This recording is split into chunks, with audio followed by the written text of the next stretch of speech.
Muito bom dia para você que está acompanhando a programação da TV Evangelizar. Tudo bem, pessoal? Tudo bem comigo também, graças a Deus. 8 horas e 20 minutos, pontualmente aqui para aquele nosso horário, para aquele nosso encontro diário aqui na TV Evangelizar com o Evangelizar Informa. Notícia, prestação de serviço, muita prestação de serviço, do jeito que você gosta aí de casa, não é verdade? Falamos para o Brasil inteiro no nosso sinal via parabólica, mais de 1.300 cidades que também recebem nosso sinal HD e conversamos e interagimos também no Facebook, onde a gente se diverte, é ou não é? Então vamos lá, gente, pode participar, pode meter mensagem aqui pra gente. Deixa eu falar das manchetes, o que vai ser destaque no programa de hoje? Taca-lhe pau! Ventos acima de 80 km por hora marcam a virada do tempo no sul do país. Mudanças nas regras de atestado no trabalho. A partir de agora, o trabalhador com suspeita ou com a confirmação de Covid deverá ficar afastado do trabalho por 10 dias. Definida a data para o censo em 2022. IBGE bateu o martelo e decidiu que o censo de 2022 vai começar no dia 1º de agosto. A nova nota do Ministério da Saúde sobre vacinas contra a Covid. Trechos do texto deram margem para interpretações que provocaram manifestações da comunidade médica e científica. O estado de saúde do prefeito de Curitiba, Rafael Greca, é internado mais uma vez.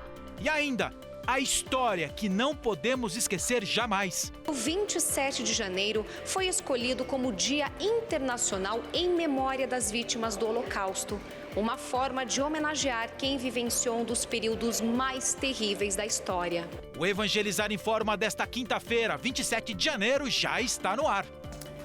E já está no ar com aquela pergunta, né? Ricardo, cadê a virada do tempo que foi anunciada no sistema de meteorologia? Pois é, gente, aqui em Curitiba, no momento, 23 graus. E por enquanto, ó, nada. Tá ali, tá meio... Você vê que não tem sol, parece que tá nublado nessa região que nós estamos mostrando, é Champagnat, né? Região de Champagnat. E isso aqui tá bonito, né? Credo, Ricardo, que árvore gigante é esse azul bonito? Calma, que isso aqui eu já vou explicar para vocês. Uma grafitagem bonita que tá saindo aqui em Curitiba. Não vou falar mais nada, não. Vou falar depois, quando a Fabi e o Ivan vierem ao vivo para contar essa história para vocês. Já, já. Vamos falar da previsão do tempo, gente? Saber se veio ou não vem a chuva para cá pro sul do país para dar uma atenuada no calor. Aqui, ó. Taca-lhe pau.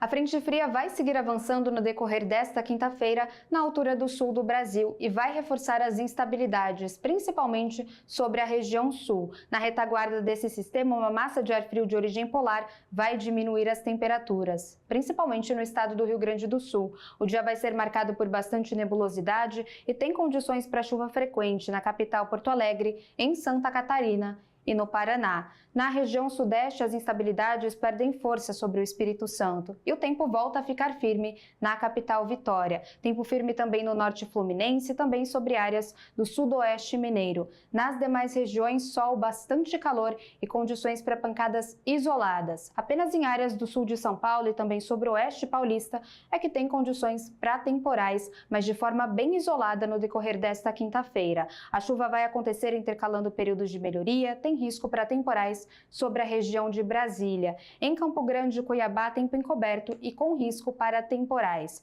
A chuva também vai ganhar força sobre áreas do Nordeste do país. Tem condições para chuva em vários momentos com alerta de temporais no Maranhão, Piauí e também sobre o litoral do Ceará. No norte do Brasil, o tempo vai ficar com bastante nebulosidade, chove em vários momentos e tem risco de chuva forte sobre a capital Belém, oeste do Pará, em Manaus e também sobre o estado do Tocantins. A máxima não passa dos 25 graus em Porto Alegre, calorão de 40 graus no Rio de Janeiro, mínima de 23 e máxima de 29 na capital Salvador. Previsão de chuva por tudo quanto é lugar, mas sol forte também tudo quanto é lugar. Agora, dá uma olhadinha nessa imagem aqui, gente. Recife agora, capital de Pernambuco.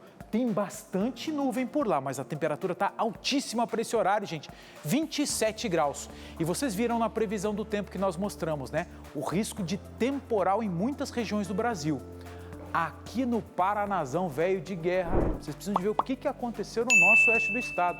Do nada, gente, aquele calorão, de repente veio uma ventania forte. E aí, Vanessa, bom dia. Me conta o que aconteceu aqui no Paranazão, mulher. Bom dia, Vilches. Bom dia a todos que nos acompanham. Eu vou começar aqui por Curitiba, que a previsão para hoje é de sol, com muitas nuvens e pancadas de chuva à tarde e à noite. mas temperatura alta, hein? Pode chegar a 29 graus. E esse calorão se repete em todo o Paraná. Antes da virada, que promete temperatura de 17 graus no domingo, Vilches, ainda deve ter muita chuva. Essa semana, um temporal destelhou imóveis e derrubou árvores em Cafelândia, no oeste do Paraná. Ninguém ficou ferido.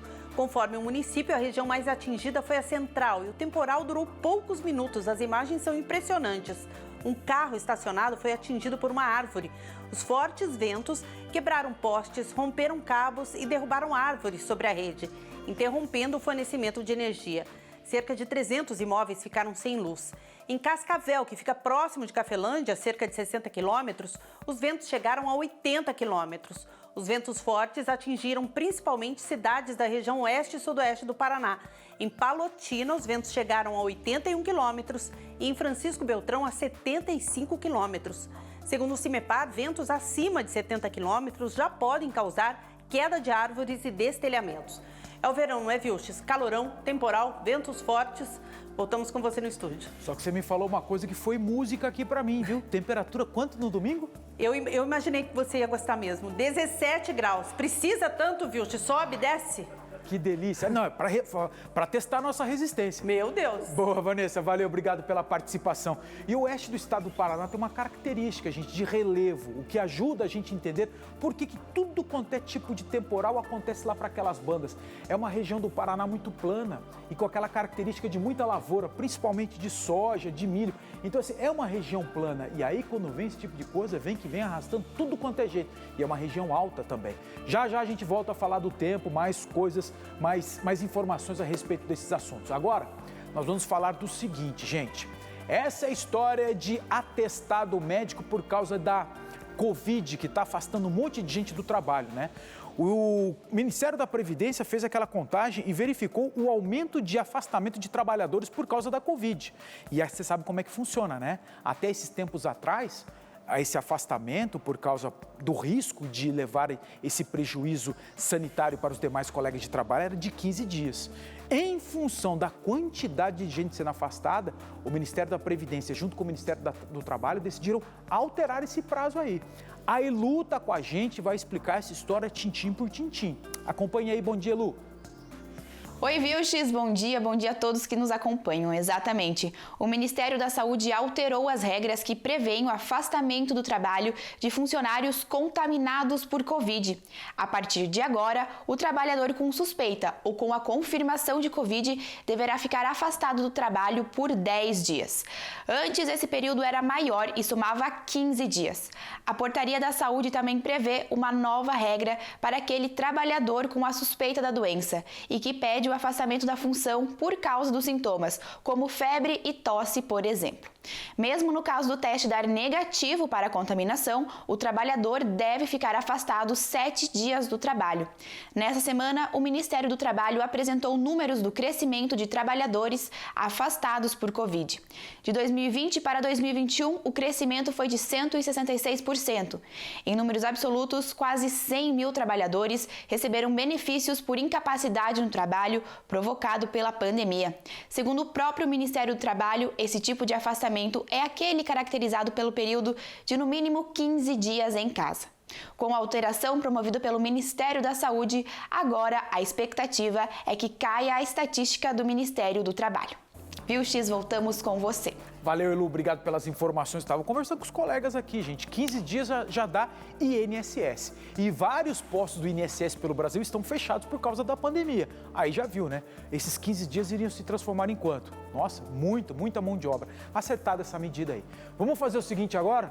Vamos para a rua. Vamos detalhar para vocês aquela primeira imagem que nós mostramos na abertura do programa. Aquele murão grandão, parecia um prédio, parecia a parede de um prédio todo pintado. Ô, Fabi, me conta essa história. Ah, agora eu começo a entender. Me explica onde você está, o que você vai mostrar pra gente. Bom dia. Bom dia, Vilches. Bom dia a todos que acompanham o Evangelizar Informa. Olha só, Vilches, meu primeiro link nas alturas. Eu estou no terraço de um prédio aqui, 5º andar, para mostrar essa belíssima obra que você já deu uma pincelada ali no comecinho do jornal. É um mural, um grafite gigante que fica ali nos fundos de um prédio, Vilches. Olha o tamanho dessa obra, tem 41 metros de altura, 68 metros de largura e 2.788 metros quadrados. Essa obra aí é de 2 artistas plásticos, do René Muniz e do Thiago Pessoa. É uma obra que começou em novembro do ano passado e durou 42 dias. Esse, Vilches, já é considerado o maior painel urbano do Brasil. E ele vai integrar ali a paisagem de uma outra construção. Se a gente observar, tem uma obra em andamento ali ao lado e esse painel vai integrar essa outra obra, essa outra construção aí que está em andamento. Os artistas aí, eles tiveram que ter um preparo extremo para fazer essa obra. Eles tiveram até treinamento para trabalho em altura, vários equipamentos de segurança, andaimes para poder entregar essa obra. E sabe qual foi o maior desafio deles? Não foi a altura não, foi o clima de Curitiba. Eles falaram aí que enfrentaram dias de muito calor, dias de muito sol. E é isso aí, atrasou um pouquinho a entrega, mas claro, nada que impedisse a entrega dessa belíssima obra, desse belíssimo painel que fica aqui no bairro Bigorrilho, em Curitiba, e tem chamado muita atenção, muita gente para olhar, para tirar foto e para a gente mostrar toda essa grandiosidade. É claro, a gente pediu gentilmente aqui para subir num prédio que fica em frente. Até quero deixar meu agradecimento para o pessoal do edifício Poente, principalmente ao seu Cláudio, que nos ajudou a subir aqui, viu? Foi um pouquinho difícil, mas são os desafios da reportagem. E outra curiosidade, esse painel, ele será inscrito aí no livro dos recordes, o Guinness Book, como o maior painel nessa modalidade lateral de edifício, maior painel do mundo. Os artistas estão confiantes aí que vão conseguir esse título, Vilches. Ô Fabi, me mata uma curiosidade. Me mostra exatamente onde é que vocês estão. Eu tô vendo que você está num parapeito. Me mostra exatamente qual é o ponto para eu entender também onde é que fica esse mural. Nossa Senhora, meu Deus do céu. Mostro sim, olha a altura, Vilches. Aqui é na rua Martim Afonso, no bairro Bigorrilho. Esse prédio é do outro lado da rua. A gente está no terraço aqui. Esse prédio tem 5 andares. Então a gente está nessa altura aqui. Deu um pouquinho de medo, viu, Vilches? Confesso. E hoje eu vim de vestido, eu vim de salto. Não estava bem preparada, não imaginava que ia estar nas alturas para fazer o link. Mas os desafios da reportagem que a gente encara, claro, para trazer informação para o nosso telespectador. Então, estou bem contente de estar aqui, podendo mostrar essa obra para todo mundo. Você tá louco. Valeu, Fabi. Valeu, Ivan. Obrigado pelas informações. Bonita imagem, bonito detalhe que a gente está mostrando aqui da Avenida Martim Afonso, pertinho do terminal de ônibus, gente, do Campina de Siqueira. Valeu, Fabi. Obrigado pelas informações. Vocês viram ali o chão que é vazado, aquela trança metálica? Gente, pessoas que nem eu, sei que morrem de medo de altura, mas nem a pau que eu vou ficar naquele lugar. Para ver o chão, você tá louco. Melhor vir aqui, ó, do estúdio mesmo. Tá louco. Vamos pro intervalo comercial rapidinho? A gente tem muita coisa para falar para vocês ainda, gente. Nós temos aí, falar do dia de hoje, a homenagem, a lembrança que precisa ser feita nesse dia, em função do Holocausto que aconteceu durante a Segunda Guerra. E temos muita prestação de serviço para trazer para vocês também. Sai daí não, é rapidinho!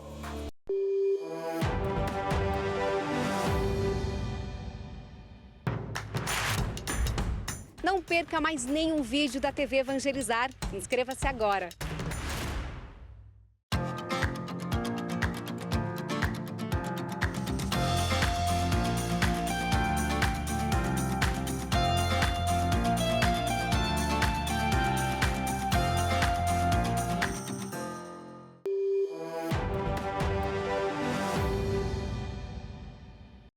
Evangelizar Informa de volta às 8 horas e 37 minutos. Olha que imagem bonita, gente. O amanhecer lá em Manaus agora, temperatura com 24 graus. E a gente mostrando essa praia de Ponta Negra. Pena que não tem ninguém, pelo menos eu não estou vendo tanto movimento assim não. Mas bonita imagem, legal trazer esse tipo de imagem também. Falando em imagem aqui, gente, a Sandra Aparecida elogiando o painel que nós mostramos. O Ivan e também a Fabi que mostraram na participação ao vivo. A Maria Helena falando que obra maravilhosa, esse mural tá espetacular. A Marilete falando lindo demais esse painel. Legal, né, gente? Bacana, né? A gente vai trazer mais informações ao vivo também daqui a pouquinho, porque agora nós vamos falar do seguinte: saiu a data para o censo desse ano de 2022, quando aquela rapaziada vai chegar, ó, censo! E aí a gente vai abrir a porta de casa, né? Acompanhe aí, bom dia, Andressa.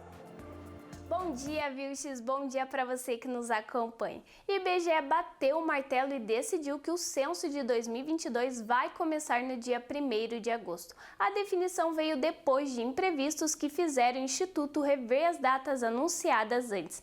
Inicialmente, o censo deveria ter sido feito em 2020, mas a pandemia de Covid atrasou esses planos. Refeito o calendário, o IBGE informou que o censo começaria em junho deste ano, mas a organizadora do concurso para a contratação de funcionários pediu mais prazo, por isso a nova data anunciada para agosto. O censo demográfico é a maneira mais eficaz do brasileiro conhecer os brasileiros. As visitas são feitas em casa num sistema de amostragem que possa representar o todo da população. E os recenseadores vão perguntar de tudo: quem trabalha, quem está desempregado, qual a renda da família, se tem acesso a saneamento e a escolaridade das pessoas. E é o retrato do Brasil de agora. Existe um outro objetivo também. Cidades menores aguardam esse tipo de levantamento para pedir mais dinheiro para o governo federal. É o que o repasse de recursos acontece conforme o tamanho da população da cidade. Mas até agosto, quando começar de fato o censo, vamos falar muito mais sobre isso aqui no Evangelizar Informa. E hoje eu fico por aqui. É com você, Vilches. Valeu, Andressa. Obrigado pelas informações, obrigado pela participação. Agora eu vou chamar a Patrícia para que ela converse olho no olho aqui com vocês, gente. Ó, para quem está preocupado com a forma física e saúde. Bom dia, Patrícia. Ah, eu errei? Eu errei. Peraí, volta aqui. Aguenta aí. Agora. Então vai contigo, Patrícia. Vai contigo. Bom dia, Vilches. Bom dia, amados que acompanham a TV Evangelizar. E ó, quem quer dinheiro? Quer dinheiro? Quer um pouquinho aí pra você, Vilches? Segura aí. Ó, aqui, ó, pra você também. Pra você aí de casa, muito dinheiro, saúde. E quem quer emagrecer? Quem quer emagrecer? Todo mundo quer emagrecer, é ou não é? Até quem já tá magrinho quer sempre perder uns quilos. E olha só, querer é poder. E com o ActiNutri você consegue. Você vai realizar o seu sonho de emagrecer, ó, de uma vez por todas. Você, minha senhora, você, meu senhor, aposentado ou pensionista, aproveite. Agora a sua situação financeira está mais tranquila. Invista em você, na sua saúde, na sua autoestima. Claro que o ActiNutri cabe no seu bolso e hoje, melhor ainda, porque eu trago, ó, descontos exclusivos. Daqui a pouquinho eu conto. Antes, eu quero que vocês vejam o depoimento da dona Albertina. Ela que é uma graça, a gente emagreceu demais. Tá super feliz com o ActiNutri, com muito mais saúde, muito mais alegria. Vejam só. Olá, meu nome é Albertina, moro em São José dos Pinhais. Conheci o ActiNutri, estou tomando, já perdi 35 quilos. Esta é uma roupa que eu usava antes do tratamento. Eu recomendo a todas as pessoas que têm esse mesmo problema que eu, que tomem o ActiNutri.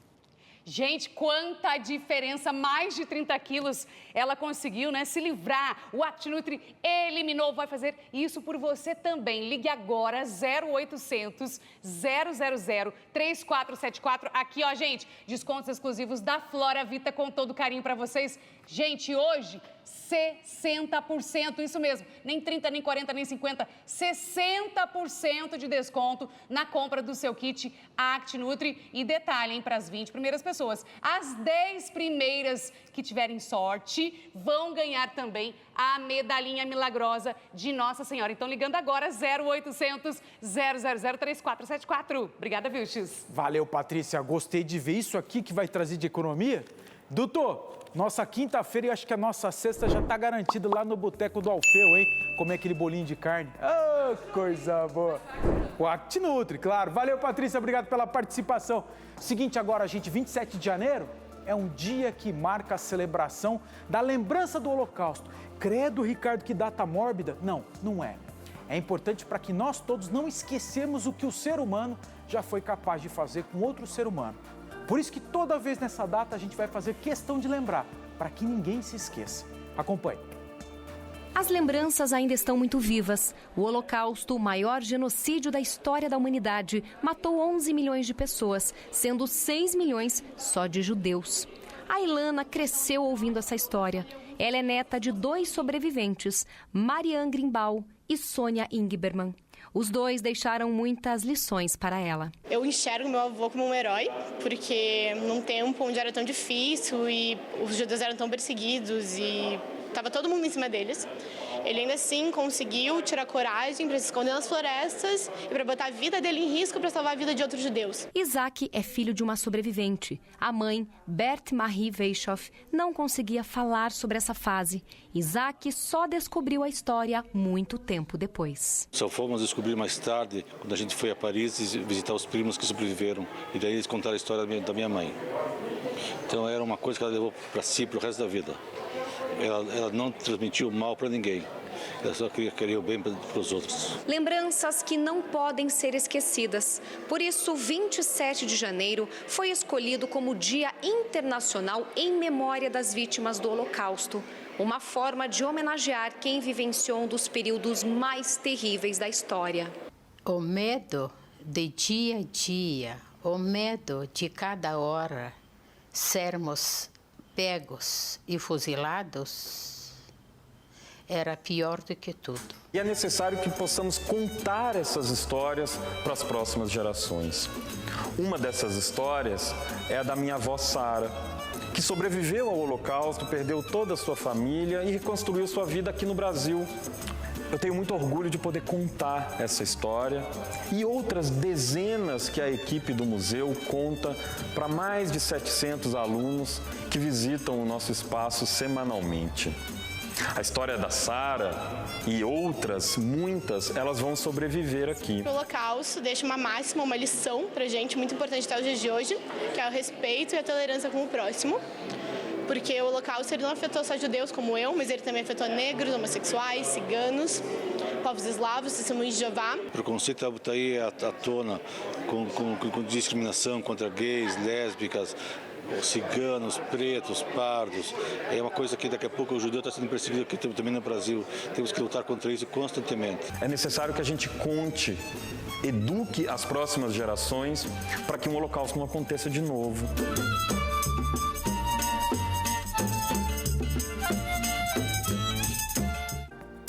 E esse é um museu que tem aqui em Curitiba que não deixa a desejar absolutamente nada para os grandes museus que tratam desse assunto que existem na Alemanha, ou na Holanda, ou na Polônia. Ele é riquíssimo em acervo tanto visual, também como áudio, com muitas gravações e além de ter muitas fotos também e muitas lembranças daquele período que foram trazidos pelos brasileiros que para cá vieram, para cá ficaram e trouxeram suas marcas e lembranças para cá.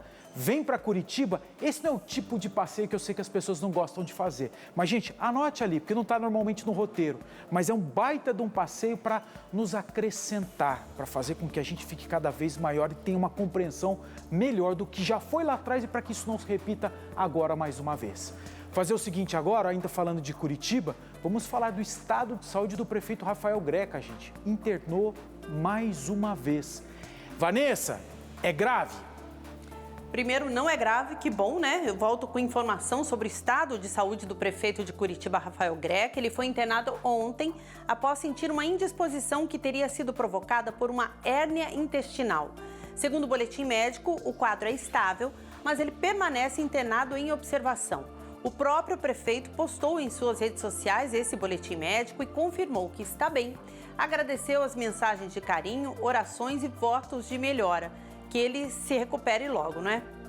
E agora uma informação importante para os doadores de sangue que tiveram Covid. O Ministério da Saúde e a Agência Nacional de Vigilância Sanitária Anvisa atualizaram as regras para a doação de sangue em função da pandemia de Covid-19. De acordo com a nota técnica divulgada ontem, quem foi infectado pelo vírus fica inapto para doação por 10 dias após se recuperar da doença. Anteriormente, o prazo era de 30 dias. Esse período de 10 dias vale para quem apresentou sintomas de Covid, incluindo casos leves e moderados. No caso de assintomáticos, o mesmo prazo deve ser observado, mas em relação à data de coleta do exame. A nota também trata de pessoas que tiveram contato com indivíduos que testaram positivo. Nesse caso, a inaptidão é de 7 dias após o último contato. O Ministério e a Anvisa orientam os hemocentros a seguirem medidas de proteção para evitar contaminação durante a pandemia. É recomendada a higienização de superfícies e dos instrumentos, uso de antissépticos, além da manutenção do distanciamento entre os doadores. Então, quem teve Covid já pode doar sangue 10 dias após se recuperar da doença e não precisa mais esperar 30 dias. Lembrando que doar sangue salva vidas. Voltamos com você no estúdio, Vilches. Valeu, Vanessa. Obrigado pela participação, obrigado pelas informações. E nessa época do ano, férias, né? Os hemocentros de todas as cidades é aquele período que mais precisa de doadores. Vamos fazer o seguinte, agora nós vamos atualizar as informações a respeito de uma nota técnica do Ministério da Saúde que deu o que falar, lembra? Foi na sexta-feira passada que foi divulgado isso. Patrícia, atualiza essas informações pra gente, bom dia. Olá, bom dia, Vilches. Bom dia a todos. O Ministério da Saúde decidiu rever a nota técnica divulgada na sexta-feira da semana passada e que gerou tanta polêmica. Inicialmente, o documento tinha o objetivo de informar a comunidade médica sobre a segurança e eficácia de medicamentos e vacinas contra a Covid. Mas trechos do texto deram margem para interpretações que provocaram manifestações da comunidade médica e científica. Num deles, a eficácia da vacina contra a Covid foi colocada à prova. E no outro, a cloroquina foi citada como medicamento para combate à doença. Os dois temas causaram arrepios nas associações de médicos e infectologistas brasileiros. Afinal, a eficácia da vacina proporcionou a redução das mortes de brasileiros e o uso da cloroquina contra a Covid foi desacreditado até pelo fabricante. Ontem, o Ministério da Saúde voltou ao assunto e fez meia-culpa. Em nota, disse que uma interpretação errônea da nota provocou ruído na comunicação. O Ministério da Saúde manteve a linha de conduta baseada em diretrizes confirmadas por outros países e pela Organização Mundial da Saúde. Vilches, toda divulgação para pôr fim à pandemia é importante, mas é preciso ficar atento e tomar cuidado com as informações para justamente evitar os erros de interpretação. Eu volto com você. Valeu, Patrícia. Obrigado pelas informações, obrigado pela participação. Vou aproveitar e mandar um abração aqui para a dona Fátima Duarte, que gostou bastante ali a respeito das informações que nós passamos sobre atestados. Essa alteração é importante, né? De repente, a gente não vê ser divulgado isso em tantos lugares, mas aqui a gente divulga. Prestação de serviço aqui, gente, é a nossa cara. O Jean Ferreira também está com a gente aqui. Tacalepau, um abração, Jean. E a dona Fátima também, ela lembra, assim, do VT, ela elogiando também a reportagem do Holocausto. A Fátima Batista com a gente também, a Andresa Braga, a Maria de Fátima Pedrosa. Tô gostando de ver da participação de todos vocês. Josefa de Pernambuco, Olinda, beijão pra você. E a dona Maria Helena também aqui com a gente. Fazendo o seguinte, vamos agora pro intervalo comercial, mas antes um convite pra gente conhecer um outro tiquinho assim, ó, do nosso país. Vamos pra onde, Ricardo? Vamos agora, gente? Ah, não. Que é isso? Eu não sei não. Me ajuda aí. Essa imagem é de Bom Jesus do Ave Maria. Itabapoana. Agora fala bem rápido, Ricardo, quero ver se é bom. Bom Jesus do Itabapoana, isso, Rio de Janeiro, 29 graus por lá. Intervalo comercial rapidinho, a gente já volta.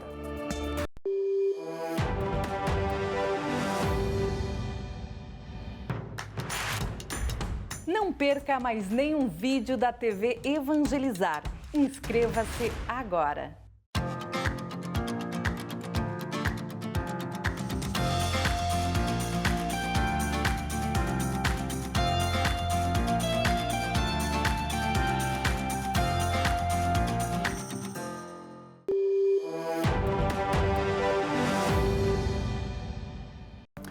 Evangelizar informa de volta às 8 horas e 54 minutos para fazer um giro de notícias e informação pelo Informa na Cidade. Aqui, ó, taca-lhe pau.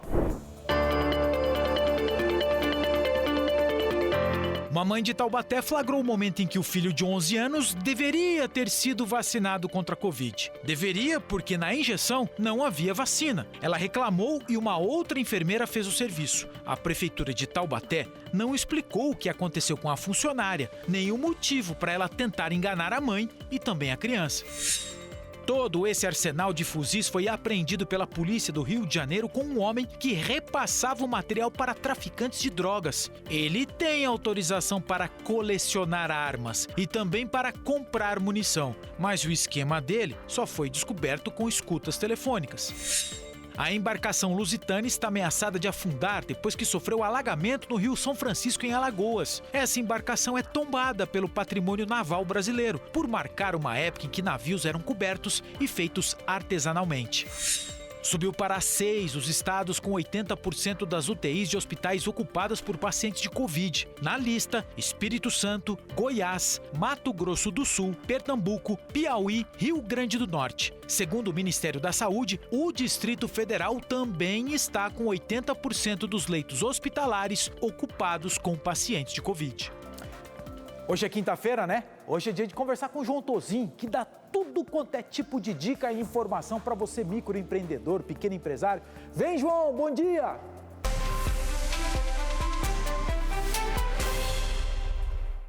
Fala, pessoal, bom dia, Vilches! Estamos ainda nessa onda de planejar o ano de 2022. Na semana passada, a gente deixou um objetivo para o pessoal, pensar em quais são os objetivos para a empresa, né?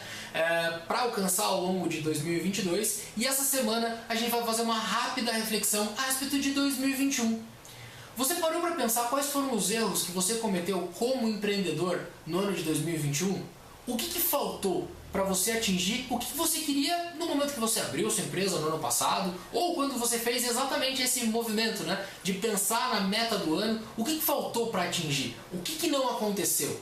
E pessoal, aqui não vale colocar a culpa no mercado, a culpa no presidente, a culpa no vizinho, a culpa no primo distante. Não adianta colocar a culpa em terceiros, porque tudo que acontece com essas outras pessoas, a gente não tem influência, a gente não tem poder de resolver.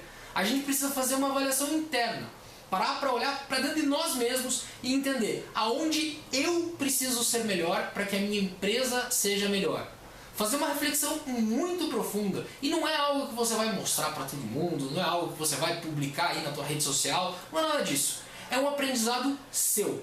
Anote quais foram as 4 ou as 5 principais lições que você tomou ao longo de 2021 e que vão te ajudar a traduzir num ano de 2022 muito melhor, muito mais próximo de atingir os seus objetivos. Então, na semana passada, nós definimos qual é o objetivo para 2022. Agora, antes da gente parar para pensar em planejar e executar, vamos parar um pouquinho para olhar para 2021 e entender quais foram os nossos aprendizados, quais foram os nossos erros e como não cometer os mesmos erros no ano de 2022. Na próxima semana, nós vamos começar a fazer o planejamento financeiro disso, de uma forma muito fácil e muito simples. E depois a gente aprende a controlar tudo isso. Tudo bem? A gente se encontra na próxima semana. Eu espero que vocês consigam encontrar muitos aprendizados e vamos empreender. Bora empreender pra cima, porque 2022 está começando e a gente tem muita coisa para alcançar nesse ano. Um abração, até semana que vem. Valeu, João. Obrigado pela participação. Você pode nos ajudar a fazer esse quadro, tá? Mande sua mensagem pra gente lá no Facebook, combinado? Agora é o seguinte, gente. Vocês já acertaram as contas com a Justiça Eleitoral? Esse ano tem eleição, hein? Eleição para presidente. Acompanhe aí. A Emily tem 16 anos, é estudante e vai votar pela primeira vez em 2022. Pela idade não seria obrigatório, mas é um desejo próprio. Apesar de eu ser menor de idade e o voto não ser obrigatório ainda para mim, eu acredito e reconheço a importância que nós jovens temos para fazer diferença no futuro do nosso país. Porém, para fazer a diferença nas urnas, é necessário tirar o título de eleitor. E quem ainda precisa realizar esse processo encontra mais facilidades. Eu achei que é bem mais fácil fazer online porque eu posso fazer no conforto da minha casa, não tem tanta burocracia, eu só preciso dos meus dados pessoais. E se eu tivesse que ir no fórum, por exemplo, fazer, eu perderia meu dia inteiro e meus pais precisariam me levar. Então, é realmente um processo muito mais fácil fazer em casa pela internet. Basta ter em mãos documento de identidade, CPF, comprovante de endereço, em nome do eleitor, cônjuge ou responsável. Para as pessoas que precisam tirar, transferir ou regularizar o título de eleitor, o prazo final é o dia 4 de maio. E cerca de 90% desses serviços podem ser feitos de forma online, assim evitando aglomerações no fórum eleitoral e também agilizando esse processo. Mas é importante não deixar para a última hora. Então, o eleitor entra no site do Tribunal Regional Eleitoral do Paraná e ali ele tem todas as orientações para fazer todos os procedimentos pela internet e evitar de vir presencialmente até o fórum. Se ele precisar, se ele tiver dificuldade no atendimento online, ele pode vir presencialmente. Os votos em 2022 elegerão presidente, governador, senador e deputados federal e estadual. E mesmo que as eleições estejam marcadas para outubro, com com o primeiro turno no dia 2 e eventual segundo turno no dia 30, é importante não deixar para acertar as pendências na última hora. E quem não fizer, terá consequências. Então, quem tiver o título cancelado, ele não pode votar. E também, como consequência, ele fica sem a quitação eleitoral. E isso impede que ele obtenha passaporte, que ele se matricule numa instituição de ensino e até que ele participe de concurso público. O prazo fatal mesmo é esse do dia 4 de maio, que é o último prazo para que o eleitor regularize o seu título. Não tem prorrogativa? Não, de forma alguma. E olha, todos esses prazos que nós informamos aqui, como sendo do Paraná, o Cascavel, lembre-se, é pro Brasil inteiro, tá, gente? Não deixa... E eu tô achando que a produção faz isso de propósito para mim, porque faz tempo que eu tô enrolando aqui para mudar meu título de eleitor, quer dizer, meu local de votação aqui em Curitiba, eu tô deixando sempre para depois. Agiliza, Ricardo, agiliza. Pronto, já tá registrado. Deixa eu aproveitar aqui e mandar um abraço pro seu Claudemir, pra Anelisa, pro seu Benedito lá da Lapa que está nos assistindo também. Abração pro senhor Benedito. A Claudete que tá pedindo para eu mandar um beijinho pra netinha dela. Quem que é a netinha? Alice. Beijão, Alice, que tá sempre acompanhando aqui Evangelizar em Forma com a vovó Claudete. Deu? Deu. 9 horas já, gente. O pessoal aqui Com a Palavra tá prontinho para falar com vocês. O Padre Renatinho hoje, né? Padre Renatinho, tá bom? Nós do Evangelizar em Forma encerramos aqui, desejando a todos vocês uma excelente quinta-feira. Quem sabe amanhã com chuva uma temperatura mais amena. Até amanhã, se Deus quiser. Fui!